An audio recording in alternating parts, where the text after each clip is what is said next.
बांग्लादेश में हिंदुओं पर अत्याचार जारी। हिंदू प्रिंसिपल के साथ बीएनपी कार्यकर्ताओं ने मारपीट की है। कार्यवाहक प्रिंसिपल क्रांतिलाल आचार्य के साथ ही मारपीट हुई है। प्रिंसिपल पर पद छोड़ने के लिए दबाव बनाया गया। त्याग पत्र पर हस्ताक्षर करने के लिए ये दबाव यहां पर बनाया गया। लगातार बांग्लादेश में कानून व्यवस्था चरमराई हुई है। हिंदुओं पर लगातार अत्याचार देखने को मिल रहा है।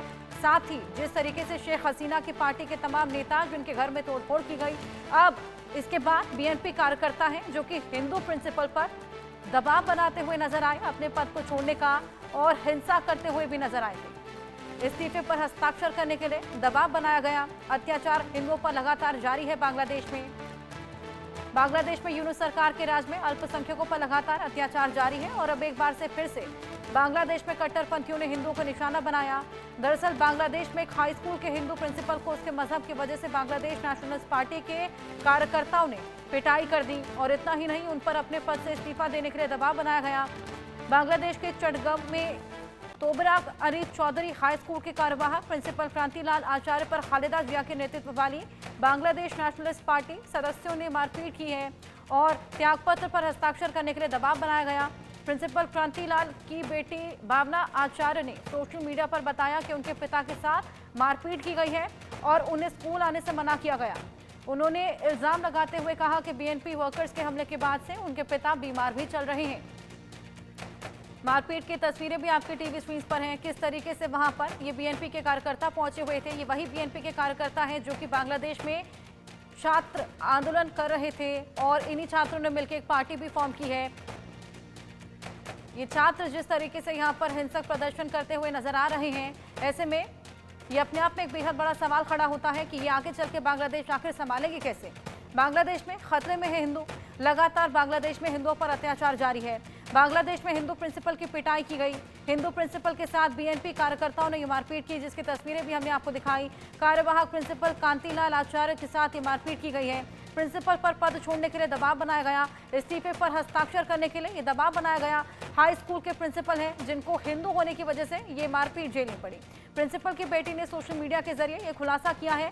बीएनपी कार्यकर्ताओं के हमले के बाद से प्रिंसिपल बेहद बीमार भी चल रहे हैं। जिस तरीके से लगातार वहां पर हिंदू माइनॉरिटीज को निशाना बनाया जा रहा है, लगातार उन पर अटैक किया जा रहा है। तमाम सवाल वहां पर कानून प्रशासन पर अब खड़े होने लगे हैं। कानून व्यवस्था वहां पर बिल्कुल चरमराई हुई है। लगातार हिंदुओं पर हमले हो रहे हैं। उसके बावजूद यूनूस सरकार बिल्कुल यहां पर कोई भी काम करती हुई नजर नहीं आ रही। रैनिक हमारे सहयोगी हमारे साथ फोन लाइन पर जुड़ गए हैं, उनसे और जानकारी लेंगे। रैनिक, सबसे बड़ा सवाल यहाँ पर यही खड़ा होता है, जिस तरीके से लगातार हिंदुओं पर यह अत्याचार हो रहा है, आखिर इस पे लगाम कब लगेगी, कब यूनूस सरकार जागेगी, कानून व्यवस्था जो लगातार चरमराई हुई है उसको लेकर दुरुस्त नजर आएगी। और दूसरी चीज ये बीएनपी कार्यकर्ता हैं जो कि लगातार हमले कर रहे हैं और एक तरफ इन्होंने जो पार्टी फॉर्म की है बांग्लादेश को आगे चल के चलाने के लिए, क्या इस तरीके से चलाएंगे बांग्लादेश को? देखिए, ये सवाल पिछले 6-7 महीने से ही लगातार लोगों के मन में है कि बांग्लादेश में हिंदुओं के ऊपर जो अत्याचार लगातार हो रहा है इसका अंत कब होगा। क्योंकि जिस तरीके से एक प्रिंसिपल को स्टूडेंट के तरफ से प्रेशराइज किया गया, उसके ऊपर हमला किया गया, उसको अत्याचार किया गया, ये तस्वीर बांग्लादेश का तस्वीर नहीं है।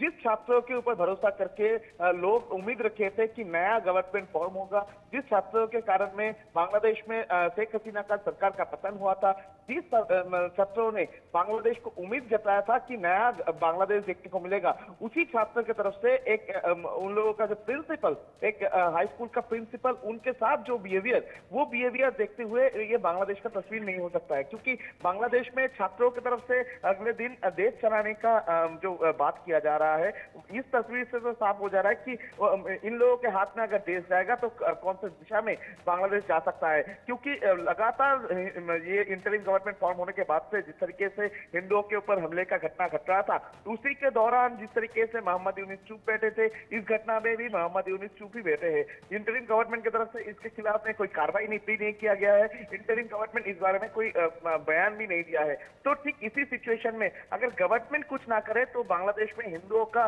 जो स्थिति वो किस तरीके से सुरक्षित रहेगा, उसके ऊपर ही सवाल आता है। और दूसरी तरफ अगर देखा जाए तो बीएनपी के जो छात्र नेता है है, उनके तरफ से जिस तरीके का हमले का घटना लगातार किया जा रहा है, तो इसमें तो एक बात साफ हो चुका है कि बांग्लादेश में डेमोक्रेट बोल के कुछ चीज नहीं रहा है। बांग्लादेश में एक आइन होना चाहिए, बांग्लादेश को चलाने के लिए गवर्नमेंट जो है वो मजबूत होना चाहिए। इस तरीके का बयान जो है वो बांग्लादेश का जो नागरिक उनके तरफ से दिया जा रहा है। बांग्लादेश का नागरिक का जो उम्मीद था कि नया गवर्नमेंट आएगा तो बांग्लादेश में शांति बरकरार रहेगा, और उसी जगह पर लेकिन ये भी तो साफ नहीं हो पा रहा ना कि नया गवर्नमेंट कब आएगा, क्योंकि लगातार जो चुनाव है उनको भी यहाँ पर लगातार टाला जा रहा है। ऐसे में आम जनता यहाँ पर बेहद परेशान, खास तौर पर हिंदू जिन पर लगातार अत्याचार हो रहा है। अब देखना होगा आगे क्या होता है। बहुत शुक्रिया तमाम जानकारियां साझा करने के लिए। बांग्लादेश जहां पर यूनुस सरकार के लगातार फेलियर्स नजर आ रहे हैं, हिंदू जिनको लगातार वहां पर निशाना बनाया जा रहा है। हिंदू प्रिंसिपल थे जिनके साथ बीएनपी के कार्यकर्ता जिन्होंने मारपीट की। बीएनपी वही पार्टी है जो कि छात्रों ने मिलकर बनाई है, जो कि चुनाव लड़ने का भी ऐलान कर चुके हैं। ऐसे में जिस तरीके से लगातार ये हिंसक प्रदर्शन करते हुए नजर आए हैं, लगातार हिंसा उन्होंने की है। इससे पहले भी हमने देखा शेख हसीना की पार्टी के तमाम नेता जिनके घर में जाकर तोड़फोड़ कर रहे थे। क्या ये लायक हैं इस तरीके से बांग्लादेश को चलाने के लिए?